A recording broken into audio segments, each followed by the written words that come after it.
দেশপ্রেমিক বাংলাদেশি, দেশে বিদেশে যে যেখানে আছেন, আসসালামু আলাইকুম। চুপ্পুকে বিদায় করার জন্য বাংলাদেশের সকল ছাত্র ছাত্রী জনতা চুপ্পুর বাসস্থান ও অফিসের চারিপাশে ঘেরাও করে অবস্থান গ্রহণ করুন। যতক্ষণ পর্যন্ত চুপ্পু স্বেচ্ছায় পদত্যাগ না করে বঙ্গভবন ত্যাগ না করবে, ততক্ষণ পর্যন্ত আপনারা বঙ্গভবনের চারিপাশ থেকে আপনারা সরবেন না। সেই একতাকে কাজে লাগিয়ে বাংলাদেশকে সবচেয়ে বড় সংস্কার করতে হবে। চুপ্পুকে বিদায়, এই দুর্বল উপদেষ্টা এবং ষড়যন্ত্রকে উপদেষ্টাকে বিদায়, এবং যা আমি গত ভিডিওতে বলেছি, কোনো সংঘাতের সৃষ্টি না করে বাংলাদেশ সশস্ত্র বাহিনীর ভিতর থেকে দেশপ্রেমিক জুনিয়র সিনিয়র সকল সেনা সদস্য এক হয়ে বর্তমান সেনাবাহিনী প্রধানকে অবসরে পাঠাতে হবে এবং সেখানে এমন একজন সেনা প্রধানকে বসাতে হবে যার কোনো ত্রিসীমানায় ভারতের বা আওয়ামী লীগের কোনো গন্ধ নেই। আমরা 5ই আগস্টের পরে যেই কাজে ব্যর্থ হয়েছি বা ছাত্র জনতা যেই কাজে ব্যর্থ হয়েছে, সেই কাজকে এবার সম্পন্ন করতে হবে।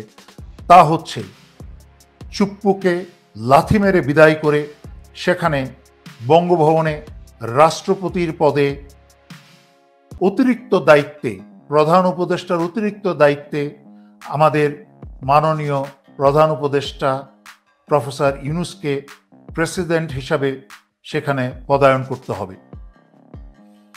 যখনই প্রফেসর ইউনূস প্রধান উপদেষ্টা এবং রাষ্ট্রপতির দায়িত্বে থাকবেন, তখন বাংলাদেশের সকল কর্মকাণ্ডের নিয়ন্ত্রণ চলে আসবে দেশপ্রেমিক বাংলাদেশিদের অধীনে এবং বাংলাদেশ হবে পূর্ণ স্বাধীন ইনশাআল্লাহ। একই সাথে যেই কাজটি করতে হবে সেটা হচ্ছে বর্তমান উপদেষ্টা মণ্ডলীতে যেই সব দুর্বল উপদেষ্টা আছে এবং ভারতীয় ষড়যন্ত্রকারী উপদেষ্টা আছে, তাদেরকেও একই সাথে চুপ্পুর সাথে লাথি দিয়ে বিদায় করতে হবে।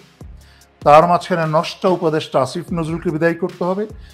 আমাদেরকে এই চারিদিকে দোষারোপের আঙ্গুল তুলাতুলিতে যখন আমরা ব্যস্ত, আর একটার পর একটা যখন নতুন কাহিনী বের করা হচ্ছে, তার সকল কিছুর পিছনেই কিন্তু এক ভয়ঙ্কর চক্রান্ত বাংলাদেশে সামনে ঈদের জামাতে অথবা যে কোনো বড় বাংলাদেশের জনসমাবেশে কোনো জঙ্গি কার্যক্রম পরিচালনা করার আভাস পাওয়া যাচ্ছে, যা ভারতের প্রস্তুতি প্রায় সম্পন্ন। তাই সবাই হুঁশিয়ার থাকুন। যে কোনো মূল্যের বিনিময়ে আমাদেরকে সচেতন থেকে সবাইকে একতাবদ্ধ হয়ে বাংলাদেশের মাটিতে ভারতের এই জঙ্গি পরিকল্পনা ধ্বংস করে দিতে হবে। আজকে সেনাপ্রধানকে অত্যন্ত নমনীয় ভাষায় পাঞ্জাবি পরে বলতে শুনলাম যে জুলাই আগস্টের আহতদের বাংলাদেশ ডিজিএফআই এবং এসএসএফও সাহায্য করেছে বা করবে। ভালো কথা, সাহায্য করুক, কিন্তু এই সাহায্যের বিনিময়ে কিন্তু ডিজিএফআই যেসব গুম হত্যাকাণ্ড করেছে আয়নাঘরে, তার থেকে কিন্তু কোনো নিস্তার পাওয়া যাবে না, তার বিচার করতে হবে।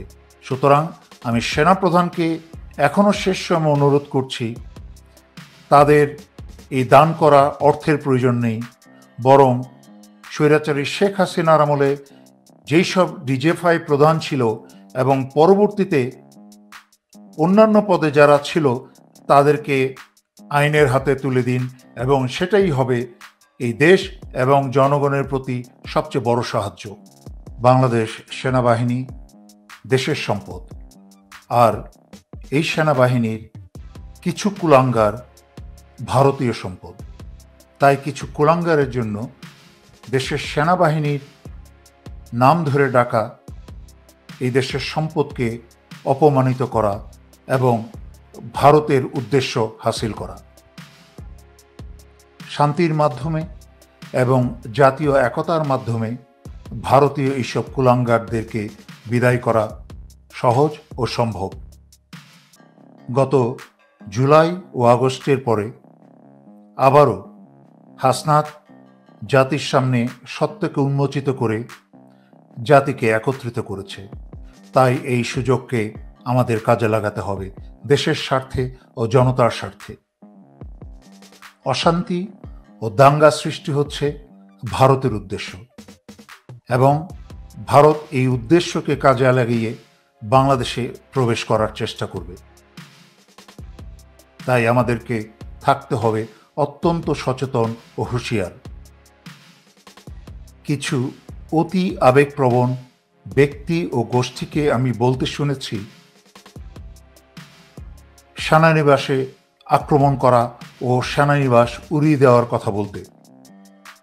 মনে রাখতে হবে এটা ভারতীয় সেনানিবাস নয়, এটা পাকিস্তানের সেনানিবাস নয়, এটা বাংলাদেশের সম্পত্তি, বাংলাদেশের সেনাবাহিনীর সেনানিবাস, যেখানে শুধু কিছু ভারতীয় কুসেনা সদস্য থাকে না, এখানে বেশিরভাগ দেশপ্রেমিক সেনা সদস্যও থাকে। তাই এমন দেশবিরোধী কথা বলা থেকে বিরত থাকতে সবাইকে আমি অনুরোধ করছি। এহেন দেশবিরোধী কথাবার্তা বলা মানে হচ্ছে ভারতীয় উদ্দেশ্যকেই হাসিল করা। মনে রাখতে হবে স্বৈরাচারী শেখ হাসিনাকে এবং তার আওয়ামী সন্ত্রাসীদেরকে দেশ থেকে বিতাড়িত করতে কিন্তু দেশ বা কোনো সেনানিবাস জ্বালাতে হয়নি। তাই একইভাবে বলছি, ভারতের কিছু দালাল কুসেনা সদস্যদের ভাগানোর জন্য সেনাবাহিনীতে আক্রমণ বা সেনানিবাসে আক্রমণের কোনো প্রয়োজন নেই। এহেন ধ্বংসাত্মক কথাবার্তা থেকে আপনারা বিরত থাকুন। এহেন কথাবার্তা শুধুমাত্র বাংলাদেশে গৃহযুদ্ধই সৃষ্টি করবে, ভালো কিছু বয়ে আনবে না। ভারত আন্তর্জাতিক চক্রান্তে ব্যর্থ হয়ে এবং আভ্যন্তরীণ সকল চক্রান্তে ব্যর্থ হয়ে প্রফেসর ইউনূস চীন যাত্রার আগে তারা ভয়ঙ্কর পরিকল্পনা করছে বাংলাদেশে একটা জঙ্গি তৎপরতার জন্য। আমরা জানি গত 54 বছর, বিশেষ করে গত 16 বছর বাংলাদেশে যত প্রকার জঙ্গি কার্যক্রম হয়েছে তার সব কিছুর পিছনেই প্রশিক্ষণদাতা, সরঞ্জাম সরবরাহকারী এবং সেই জঙ্গি কার্যক্রম পরিচালনা করার সকল দায়িত্বে ছিল ভারত।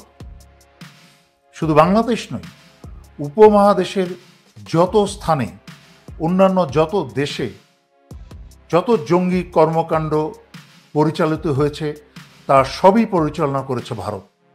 তাই সর্বক্ষেত্রে নিরাপত্তা জোরদার করতে হবে। ভারতীয় সন্দেহভাজন যেখানেই কোনো ব্যক্তি দেখবেন তাদেরকে জনতার গ্রেফতার করে ফেলবেন এবং পুলিশের হাতে হস্তান্তর করবেন। যেখানেই, আমি আগের ভিডিওতে বলেছি যে ভারতীয়দেরকে এবং তাদের দূতাবাসের সকল কর্মচারীদেরকে আপনাদের কড়া নজরে রাখতে হবে। মনে আছে আপনাদের সেই 2009 সালে 25-26 ফেব্রুয়ারিতে কিন্তু বিডিআর হত্যাকাণ্ডের ঘটনায় মূল চক্রান্তকারী এবং সমন্বয়ক ছিল কিন্তু তদানীন্তন ভারতের দূত বিনা সিকরি। সে একইভাবে বাংলাদেশে যে কোনো পুরো অসৎ কর্মকাণ্ডে পিছনে কিন্তু এই ভারতীয় দূতাবাসের হাত থাকে। তাই সবাই কড়া নজর রাখুন। হাসনাত সত্য কথা প্রকাশ করে দিয়ে গত জুলাই আগস্টের একতা আবার বাংলাদেশিদের মাঝখানে নিয়ে এসেছে। এই একতাকে কাজে লাগিয়ে আমাদেরকে এবং ভারতের সকল ধ্বংসাত্মক কাজ বন্ধ করতে হলে বাংলাদেশে ভারতের এখনো যত চ্যানেল আছে তা এই মুহূর্তে বন্ধ করতে হবে, এই ঈদের আগেই বন্ধ করতে হবে। তাই আমি এই উপদেষ্টা সরকারকে অনুরোধ করছি জনতার পক্ষ থেকে যে ভারতীয় সকল চ্যানেল বন্ধ করে দিন। এবং এটা গত 16 বছরে স্বৈরাচারী শেখ হাসিনা যেই সব বাংলাদেশ বিরোধী চুক্তি করেছে, তার মাঝখানে এই সাংস্কৃতিক চুক্তি, ভয়ঙ্কর দেশবিরোধী চুক্তি হচ্ছে এটা। এই চুক্তিকে অতি শীঘ্রই বাতিল করতে হবে। যার দায়িত্ব এই মোস্তফা সরোয়ার ফারুকীকে বসানো হয়েছে এখানে সাংস্কৃতিক উপদেষ্টা হিসাবে। তার উচিত ছিল দেশপ্রেমিক হলে প্রথম দিনেই কাজ করা, কিন্তু সে যেহেতু ভারতপ্রেমিক এবং তার ভিতরে প্রচণ্ড দুর্বলতা আছে, তাই এই প্রথম কাজটা করেনি। কোনো দেশপ্রেমিককে এখানে বসালে প্রথম দিনে চেয়ারে বসেই কিন্তু ভারতের সকল চ্যানেল বন্ধ করে দিত। তাই বলছি, সেটা তথ্য মন্ত্রণালয়ের দায়িত্ব হোক অথবা সংস্কৃতি মন্ত্রণালয়ের দায়িত্ব হোক, দ্রুত ভারতীয় সকল চ্যানেল বাংলাদেশে বন্ধ করা হোক। এবং বাংলাদেশে ইন্টারনেটে ভারতীয় যেসব পত্র পত্রিকা এবং মিডিয়া যারা মলম বিক্রেতার প্রপাগান্ডা করে বেড়ায় বাংলাদেশের বিরুদ্ধে, তাদের সে সকল ইন্টারনেট দ্রুত বন্ধ করে দেওয়া হোক। তাতে বাংলাদেশ 100% ইনশাল্লাহ নিরাপদ হয়ে যাবে এবং বাংলাদেশের ভিতর থেকে ভারতীয় সকল এজেন্ট আস্তে আস্তে সরতে বাধ্য হবে এবং বাকি জনতার গণপিটুনি যখন শুরু হবে তারা দ্রুত ভাগবে। বাংলাদেশে ভারতীয় সাংবাদিকদের ভিসা বন্ধ করে দিতে হবে। যখন ভারতের মলম বিক্রেতা মিডিয়াগুলা, সে ব্যক্তি হোক অথবা সংস্থা হোক, বাংলাদেশের বিরুদ্ধে প্রপাগান্ডা বন্ধ না করবে, ততদিন পর্যন্ত ভারতের কোনো সাংবাদিককে বা সাংঘাতিককে বাংলাদেশে প্রবেশের ভিসা দেওয়া যাবে না। যখনই বাংলাদেশের সাংবাদিককে কোনো ভিসা দেওয়া হবে, তখনই বাংলাদেশের ছাত্র জনতাকে বলছি, ফরেন মিনিস্ট্রি ঘেরাও করতে হবে, স্বরাষ্ট্র মন্ত্রণালয় ঘেরাও করতে হবে। আর সর্বশেষে সবাইকে স্মরণ করিয়ে দিচ্ছি, বাঁচতে হলে জানতে হবে, বাঁচতে হলে উঠে দাঁড়াতে হবে, জেগে দাঁড়াতে হবে। এই বলে শেষ করছি। ধন্যবাদ। আসসালামু আলাইকুম।